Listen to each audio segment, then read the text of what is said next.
Hello and welcome back to Recitals in Depth for the month of November 2024.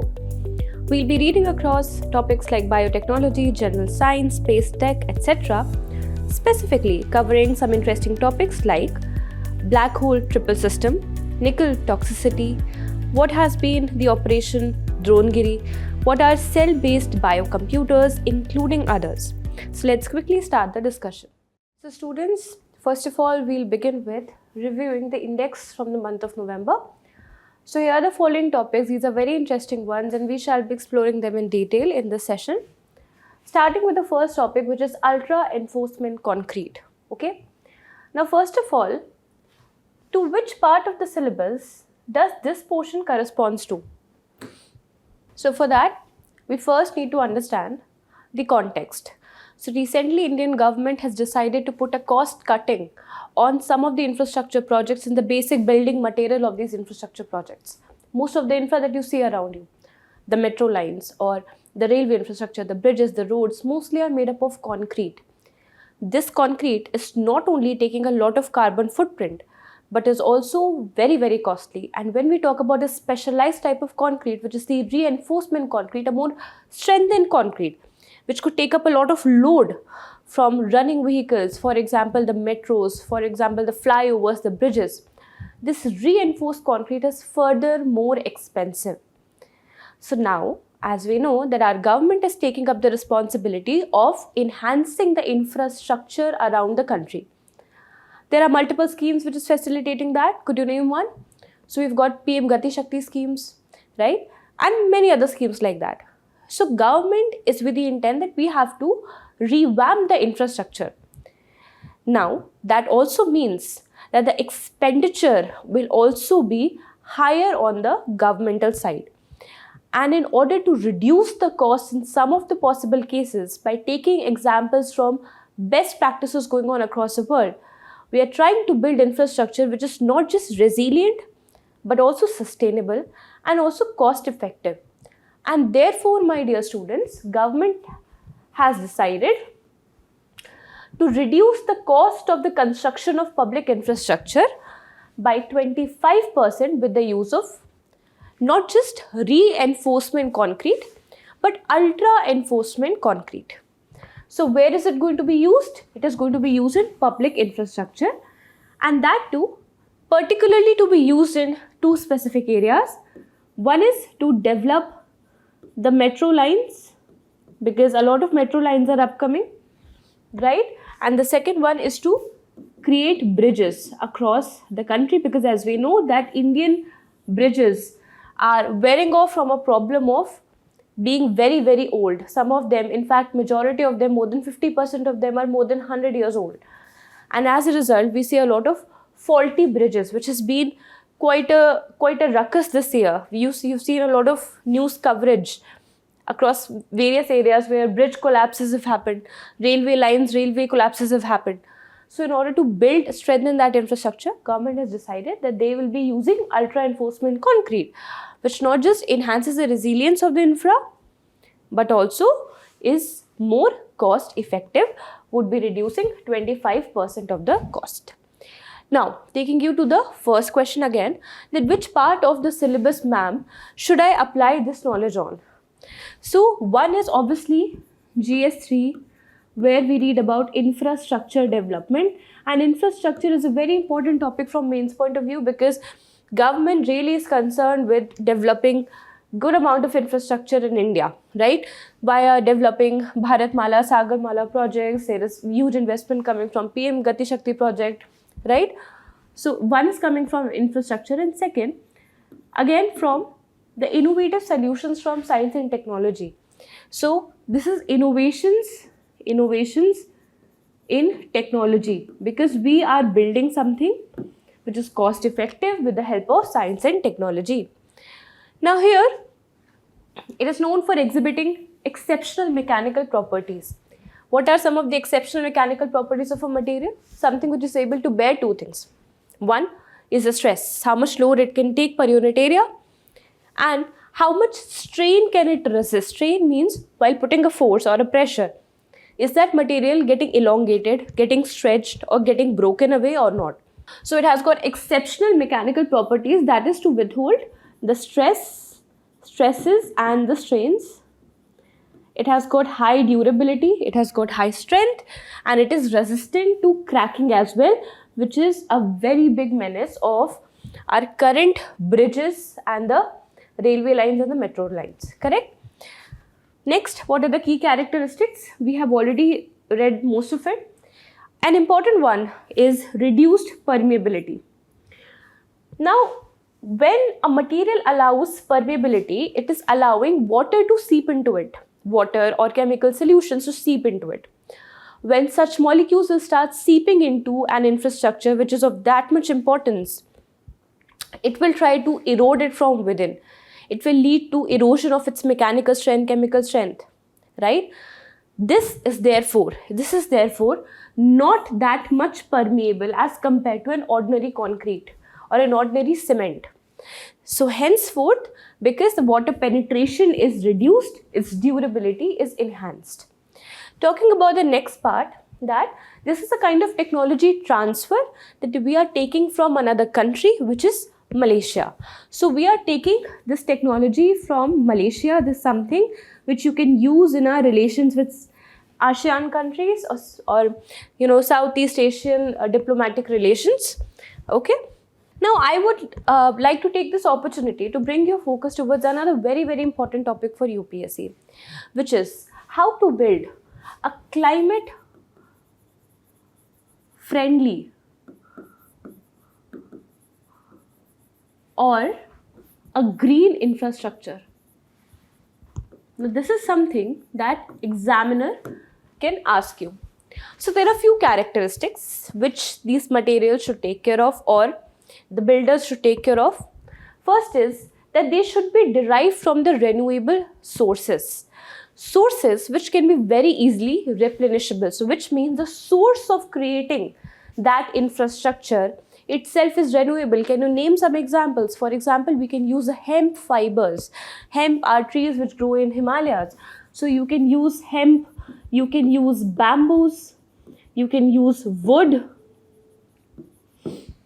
So because these sources, when I will create content from them, they are renewable in nature. So of course their carbon footprint is not large, it is not huge. In fact, it is a very it will not be creating landfills also, and it is a very important source of, could be a very important source of construction. Of course it needs a little bit of augmentation and recalibration in order to enhance its strength, reduce the permeability, etc., which is not so in the case of renewable sources like this. So for that, certain kind of biotechnology, geoengineering could be used, and therefore we can also create geotextiles.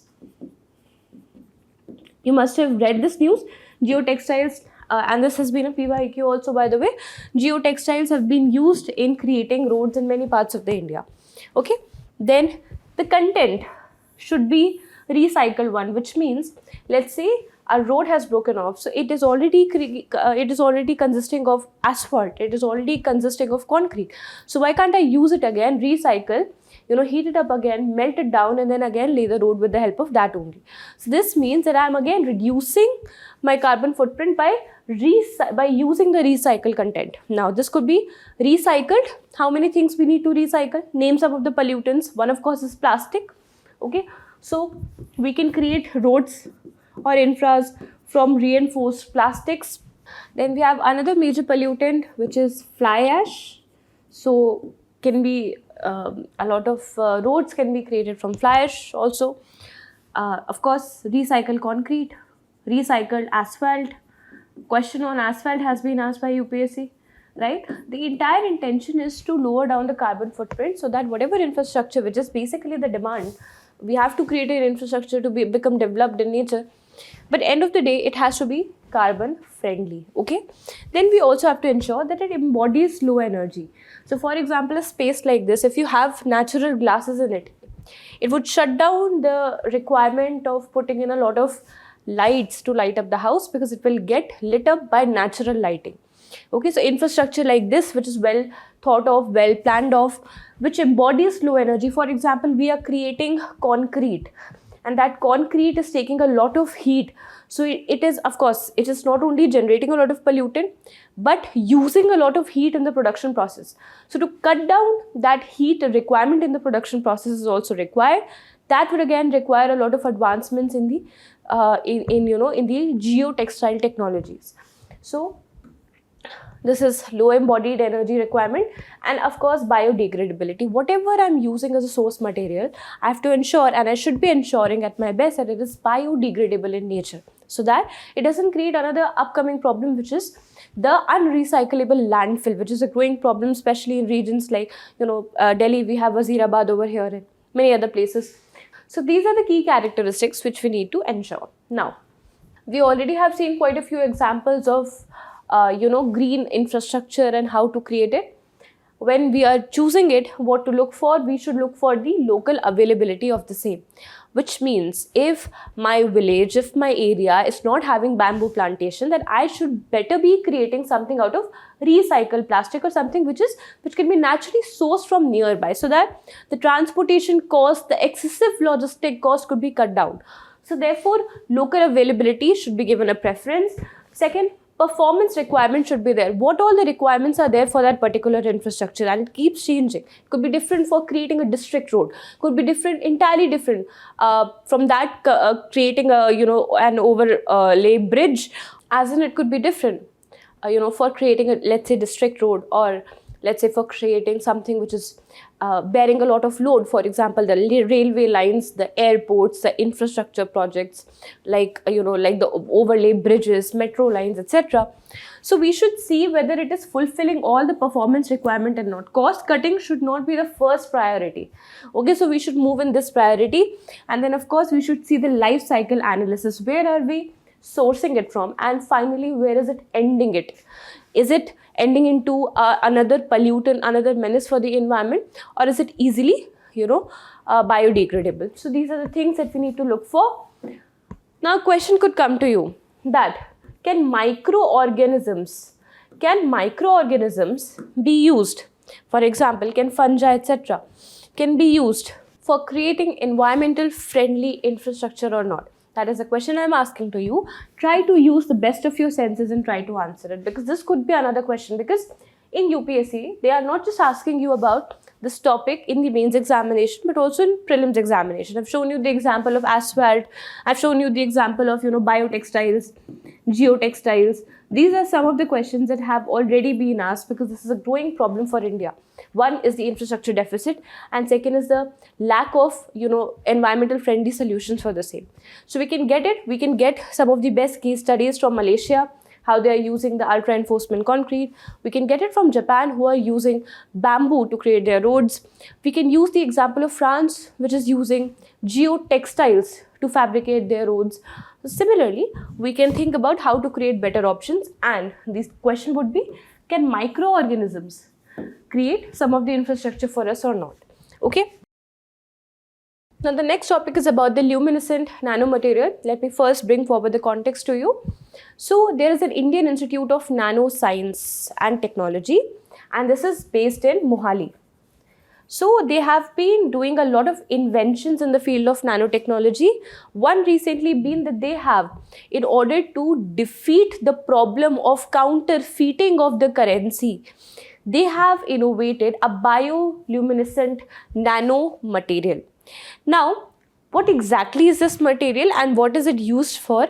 Let me make it clearer with the help of this example. Now just imagine that I take a material or take an organ, okay, and I paint it with just one simple material which is having certain luminescence property, and it is constructed on a nano level. We all know what is a nano level with respect to meters, right? So let's say I paint the entire material with entire object with one single paint. But when I shine the light on it, or when I throw the light on it, it is the different parts of it, according to the sizes of the structure, emit different radiations, and henceforth I am able to very particularly figure out or differentiate between the different sizes or the different parts of this entire structure. That is the property of luminescent nanomaterial. So which means, let's say I have created certain photographic a certain cryptographic picture. Okay, this will only, it has got a lot of codes. Code number 1, here is code number 2, here is code number 3, code number 4, code number 5, code number 6, etc. Okay, it is only visible to me only in when I shine up the infrared light on it, or let's say the UV ray on it. Otherwise it is not visible to me.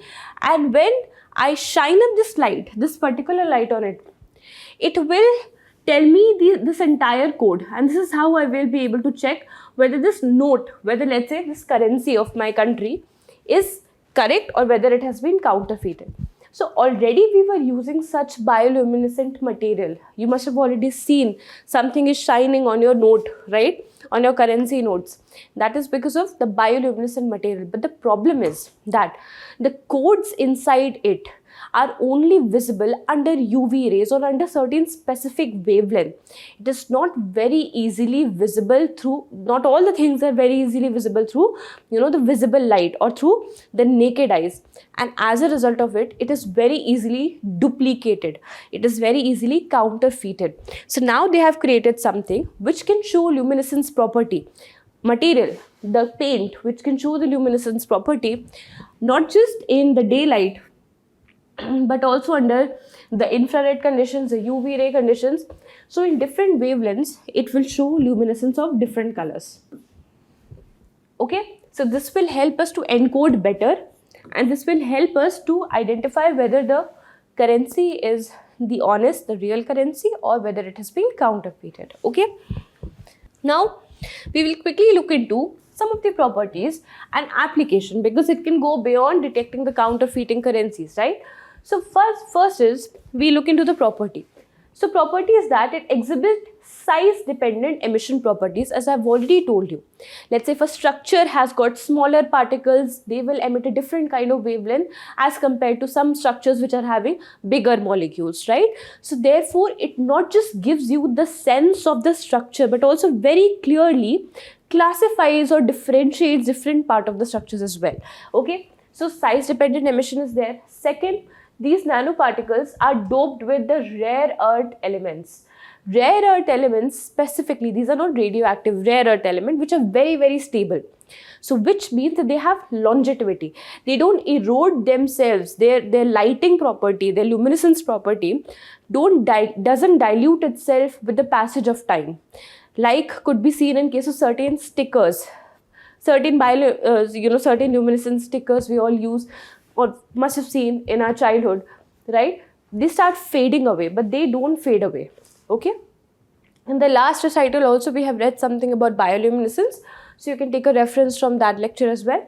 Anyway, second, due to their sensitivity to changes they can be used in basically chemical and biological senses very easily, because they can identify the minutest of the things. For example, what toxins are released, is there any pollutant in it, is there any hazardous substance or anything which is undesirable, so it can very quickly detect that.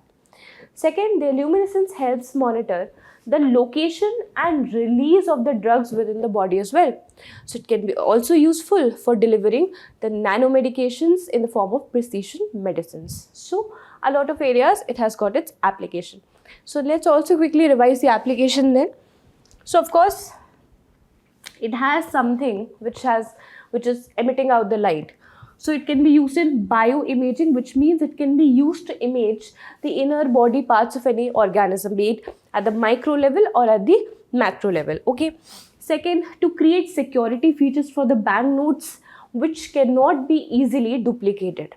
Okay, then it can be used in sensing the quality of the air and the quality of the water by sensing the toxins and the pollutants. Then it can be used in biology for drug delivery and therapeutics.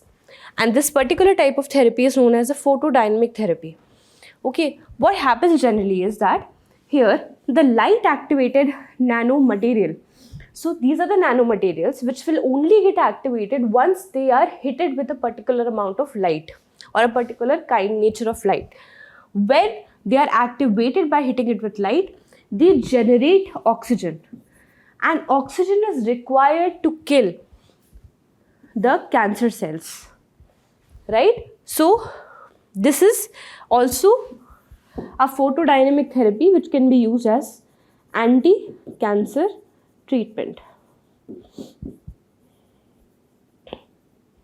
Next, in physics, it can be used in optoelectronic devices for better quality televisions, LEDs, smartphones, so that the efficiency, the user interface could also improve, the precision of the display could improve. So it has got applications across physics, biochemistry, environment, detecting pollution, removing it, etc. Okay. Now this one is a very interesting news. And here we are going to read about the V404 Cygni. Now what is it? So we all know about the black holes, and we know that recently the black hole of Sagittarius A was exposed and we could see the picture of it with the help of telescopes. So black holes have been pretty much in news, right? And as a result of this, questions on general theory of relativity, etc. also have been asked by UPSC prelims in the exact same year.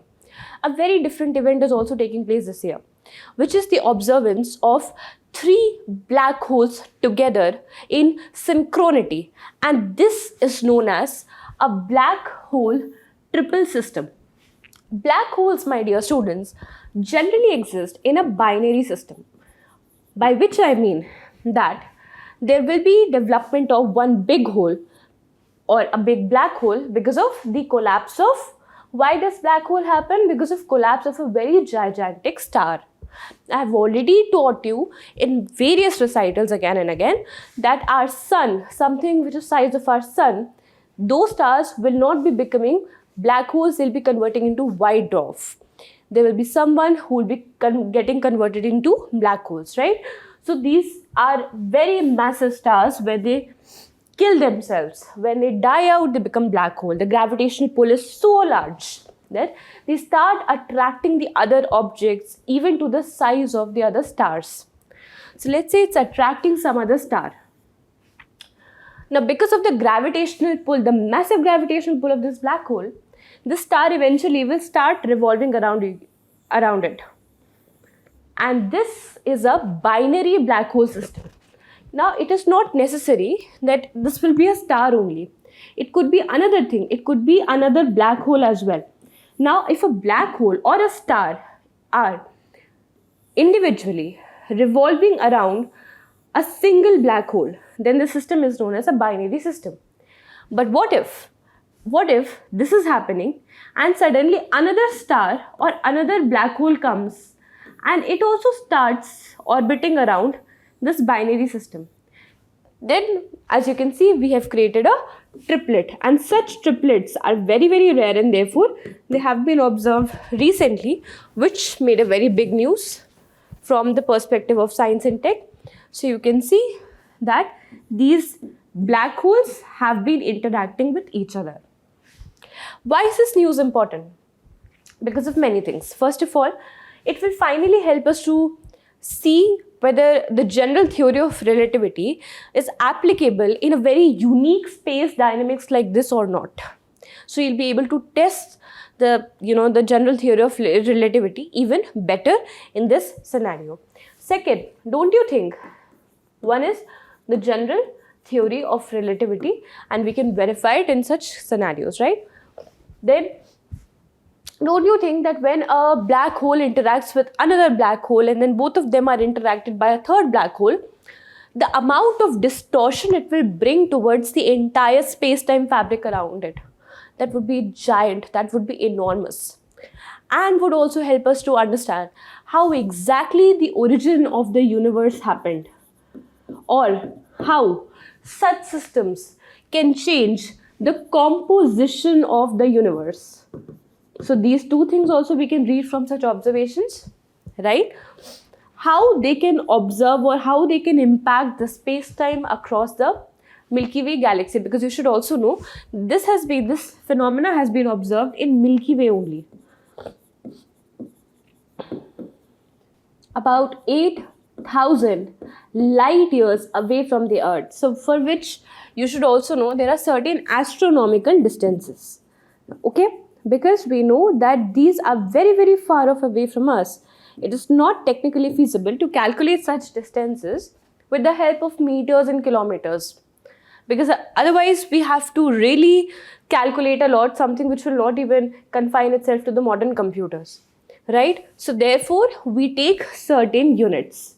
One such unit, and the most basic one, is 1 astronomical unit.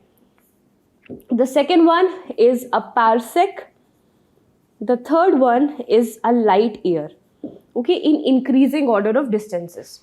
If I compare all of them with the kilometer, so we can read from the observation that, let's say I want to calculate distance between something which is situated within the solar system, let's say distance between Earth and Jupiter, we'll be calculating it with the help of astronomical unit. Now something which is beyond our solar system, beyond the Kuiper belt, that will be calculated with the help of a parsec. And something which is galactilial, which means it is in between the galaxies, which is trading very, very far off. So that is calculated typically in a light year. So 1 light year is equals to 9.4 into 10 raised to the power 12 kilometers. And it is how much far away from the Earth? 8,000. So you have to multiply this with this, okay? But anyway, we have got the perspective why such observation is important, what exactly is a black hole triple system. Now I will very quickly make you revise the basics of black hole. So students, when we look into a black hole, it is nothing but a dyed star, a massive star, roughly of the size 25 times that of the size of sun, our sun, which has died. Died why? Because the nuclear fuel inside it has ended or is finished. As a result of this, one force has become very dominant against the other. Which force? So to operate or to maintain the stability of any star, there are two forces functioning together. One is because naturally a star or any planet has got certain mass of itself. That mass will lead to a gravitational pull within, because the highest and the most densest mass is there in the center, in the core. So here is where the most amount of mass is accumulated. This is the point of singularity, okay? Now it is pushing everything towards itself because of the gravitational pull, okay? But at the same time, the star is able to maintain its gigantic shape because of the nuclear explosion taking place, because of the nuclear fusion, right? Fusion of hydrogen and helium. So therefore, the nuclear fusion is causing expulsion or breakaway from this gravitational pull. As a result of this, the size becomes very, very gigantic. Now, as you can wonder that what happens if the nuclear fuel runs out of it or runs out of its quantity. So naturally, these nuclear fusion will not be happening. And if they are not happening, what will happen? This force, this gravitational pull will become dominant and it will collapse the entire mass inside one singular object, which is known as singularity. This is the centermost part of the black hole, which is the most dense part of it, and this is the one where the entire matter and the entire energy collapses, okay? Then what is event horizon? So this is, you should know that this is the radius. Event horizon is the radius between the visible part, because there is a ring visible outside of it. This is the last point till where the light could escape the gravitational pull, after which it is sucked up inside the black hole, and therefore everything becomes very, very black. So this radius is known as the event horizon. It is not the diameter. Then there is a photon sphere, which is basically the last sphere where the light is visible, last rim where the light is visible, it is able to escape. Then certain jets, it could be consisting of stars, it could be consisting of gases, elements, dust.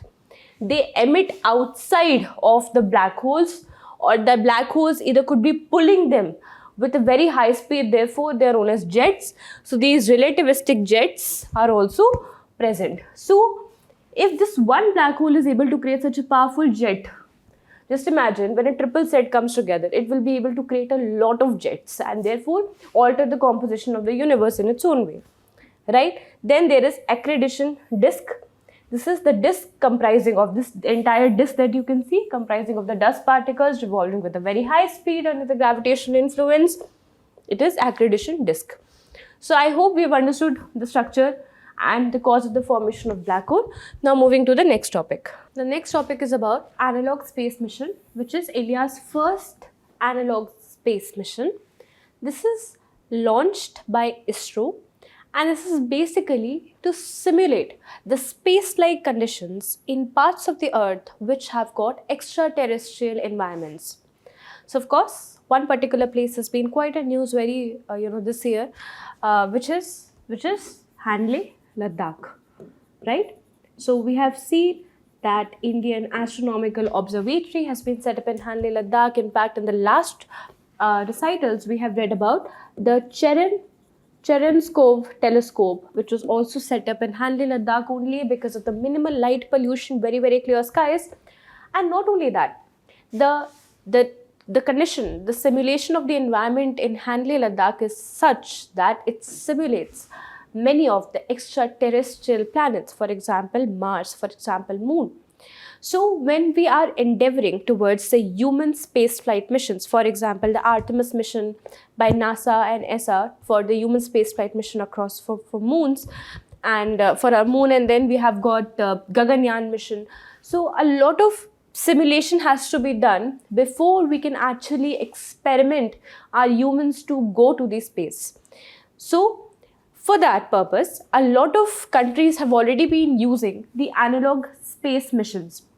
So NASA has got its own, UAE and Russia has collaborated by creating Sirius. Then we have got these are some space flight missions only. So Sirius, then there is Pangea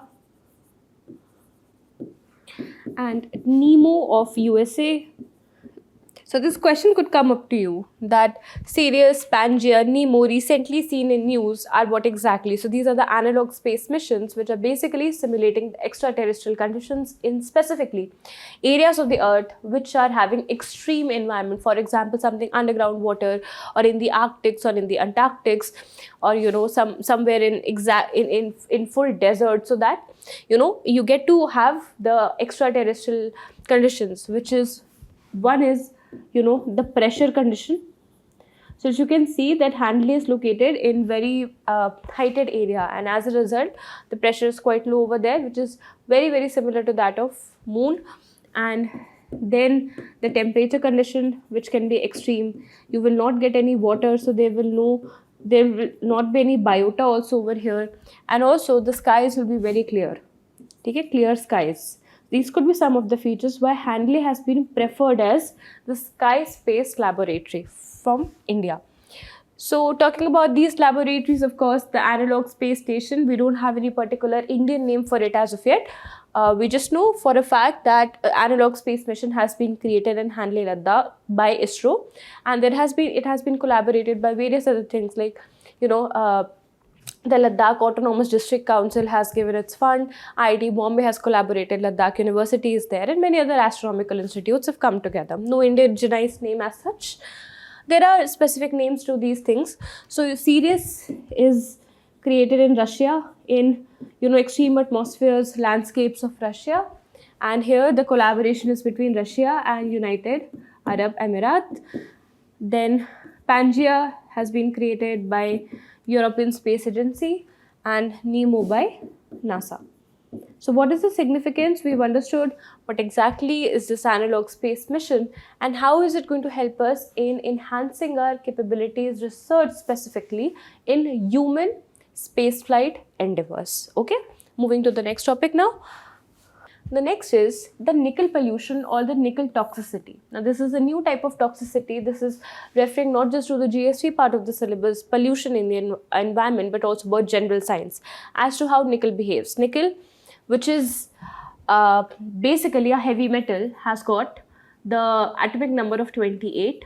Okay, and you can see this news that unexpected link has been found between contamination or over exposure of nickel in the body, which is decreasing the cholesterol level in the body.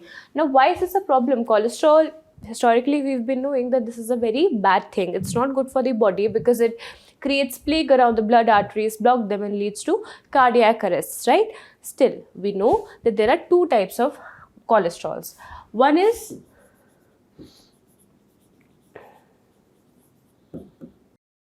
One is the low density cholesterol, LDL, and the high density cholesterol, HDL. Okay, it is the low density cholesterol which is the bad cholesterol which creates the plague in the body. But please remember, the high density cholesterol on the other hand keeps us protected from the bad cholesterol by sticking those bad cholesterol onto its waxy substance. Therefore, it removes filters out the bad cholesterol from the body. So therefore, HDL in fact is a good cholesterol. Now there is a sterol biosynthesis pathways in each of our body, right? So which facilitates the transmission and the reception of hormones, enzymes. So to manage them, these sterol pathways are very important. Creation of these sterol pathways are very important. So basically it means that, let's say this is a human body, okay, some hormone has got triggered in your thyroid gland, and it needs to come somewhere near your heart. Okay, for that a pathway has to be created, which is a very smooth pathway without any inertia, that is created by sterols. So what are sterols? Sterols are actually these fatty acid compounds only, which eventually can be classified into various forms. Like cholesterol is one type of sterol, as you can see. Then we have got the ergosterol, which can be found in fungi.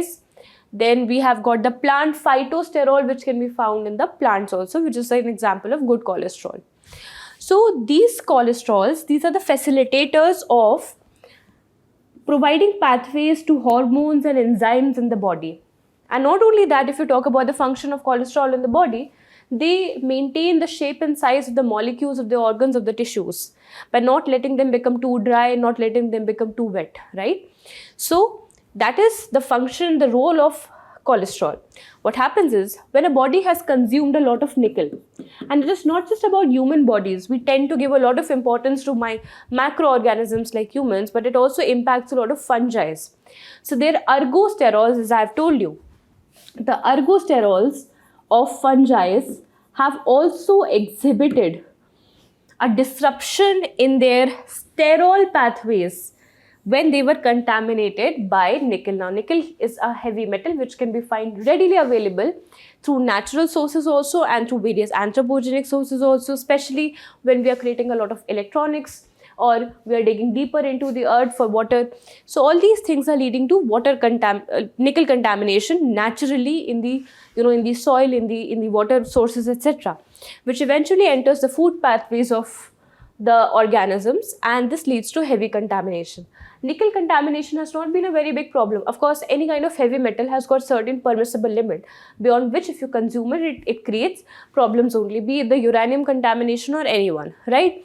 So here, if this nickel comes in this pathway, or if this nickel contamination happen, it will start cutting this pathway. So which means it will lead to disruption of hormonal creation, synthesis and delivery at the right time, also behaving similarly for the enzymes of the body, right? So this is nickel toxicity and how it cuts off the production of sterols, which are very important part for the functioning of organism. Of course, just like all the metals, nickel is not absolutely bad. We have got certain amount of nickel which is optimum, which is good for the growth, and excess nickel has got its own disadvantages, so we can quickly look. Okay, so optimum nickel, as you can see, it actually promotes the transpiration rate of a plant. It also promotes photosynthesis, and if it is promoting photosynthesis, it will develop higher yield. So nickel to some amount is definitely important. Therefore, it is also important for nitrogen cycle. It also improves the nutrient uptake by the roots, right? Then obviously, because it is improving the nitrogen cycle, what it will be doing? It will be doing nitrogen fixation as well. So for nitrogen fixation, some amount of nickel is important. Then when it is promoting the growth or the hormones, there are hormones, auxins, gibberellins, etc., cytokinins. So it also then helps to grow the shoots, the leaves, and causing a very natural life cycle of the plants also, facilitating a natural life cycle of the plants also. So basically, nickel has got its own benefit. We have read some of them, but if there is excess of nickel, then what will happen? It will just reverse all these things. It will reduce photosynthesis rate, it will reduce the yield, it will reduce the transpiration, it will hamper the nitrogen cycle, and eventually it will rot up the roots because the nitrogen uptake is not happening, and therefore the growth will also be impeded. Okay, so this is what we have learned. Now a question could come to you, because this has come I think in 2000 and I think this year only, that there is certain permissible limit for, let's say, a very deadly heavy metal. It could be uranium. Is there a permissible limit for uranium or not? Now you will say that, ma'am, even consuming one molecule of uranium could be so bad for us, because we know that this is a nuclear fusion material. So of course, how can our body tolerate it? But for everything, for almost everything, we have got a permissible limit. In fact, most of the people who are living in Bangladesh, Bihar, West Bengal, unfortunately, they have a lot of uranium contamination in their water because of over drilling of the deep waters, right? So therefore, of course, to some extent, consumption of any heavy metal is just fine for us. So we know there's no need to become very, obnoxious about it. But of course, the overexposure to any metal, even if it is a good metal, even if it's a very harmless metal, just like aluminium, etc., or magnesium, overexposure of anything will lead to one or the other diseases in the body. So that is something that we need to take care of. And anything which is present in excessive amount or unwanted amount is known as a pollutant. So therefore, we have talked about nickel pollution. Now, there are certain foods which are high in nickel, which means that consumption of these foods are actually healthy for you and me, which means that they are healthy for the body. For example, dark chocolate, nuts and seeds, bean and peas, because we know that for the growth, for hormonal balance, for enzymatic, balance in the body, it is required that we consume certain amount of nickel, which you can get from these, these dietary sources. But of course, if you start having it from the artificial sources, for example, because some battery has died down, contaminated the soil, and you have eventually ended up consuming it, in that case it will lead to many problems in the body. Now titanium, we are reading this first because UPSC has asked this question in prelims. It is one of the important critical minerals of the 21st century, which is having application all around the different domains, from electronics to developing atomic energy. A lot of areas titanium has got its use because of its unique property. So currently we are reading about titanium because of a very unique context, that India and Kazakhstan, so please remember, India and Kazakhstan have collaborated. Can you please tell me in the comment section what is the capital of Kazakhstan, and how many countries are bordering Kazakhstan? These two questions I am expecting from you to answer. So India and Kazakhstan have collaborated to build titanium slag, to build a production facility of titanium slags. So titanium slag is something which is the byproduct once you start creating or harnessing titanium from the titanium ores. So there are two major types of ores of titanium. One is the ilmenite,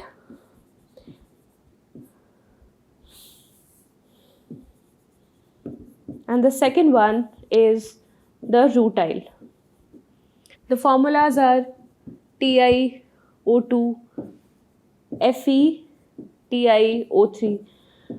So when I use this ore to create or to fetch titanium, pure titanium from it, as byproduct, I will be receiving titanium as well as some ferric oxides. Now together this slag is very beneficial for manufacturing, for creating a lot of things. For example, creating aeroplanes, creating things which require durability of material, strength of material. So that slag is important. That we are going to create with the help of Kazakhstan. So both of the countries are collaborating on it. Titanium, of course, is a heavy metal, just like nickel. So the atomic number is 22. Okay, the melting point is very, very high, 1600 degrees centigrade, which makes it very good to be used in, the electrical industries and the electronic industries. Has got a very high boiling point of 3000 approximately, has got a very low density despite having high strength, very low density, and has got a very fine crystal structure. It looks something like this, silvery, just like silver, right?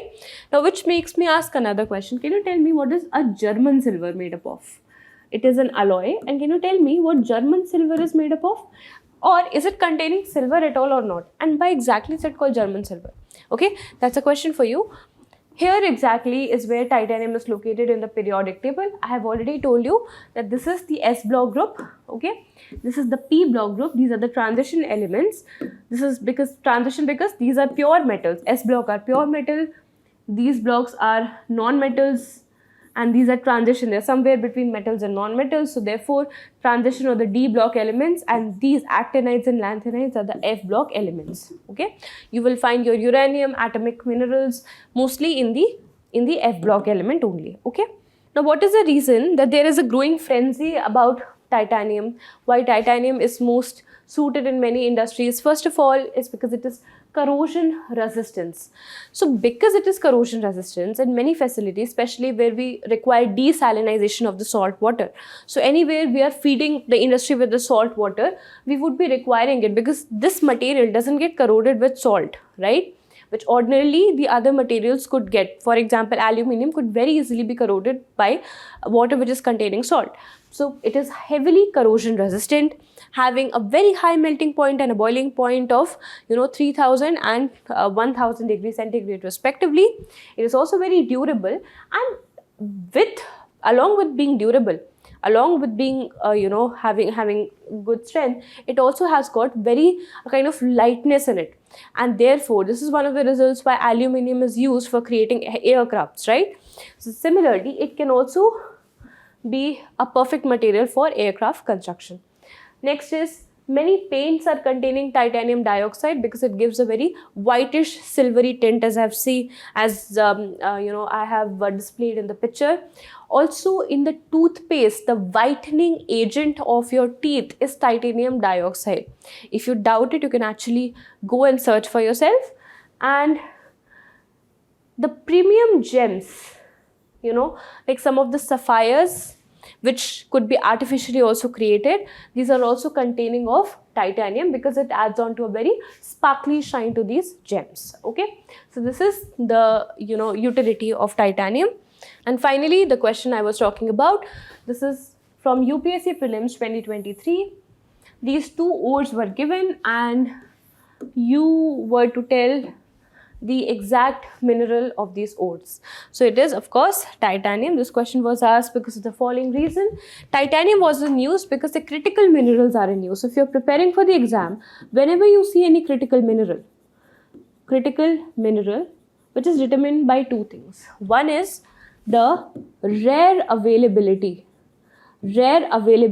of this mineral in or across the earth.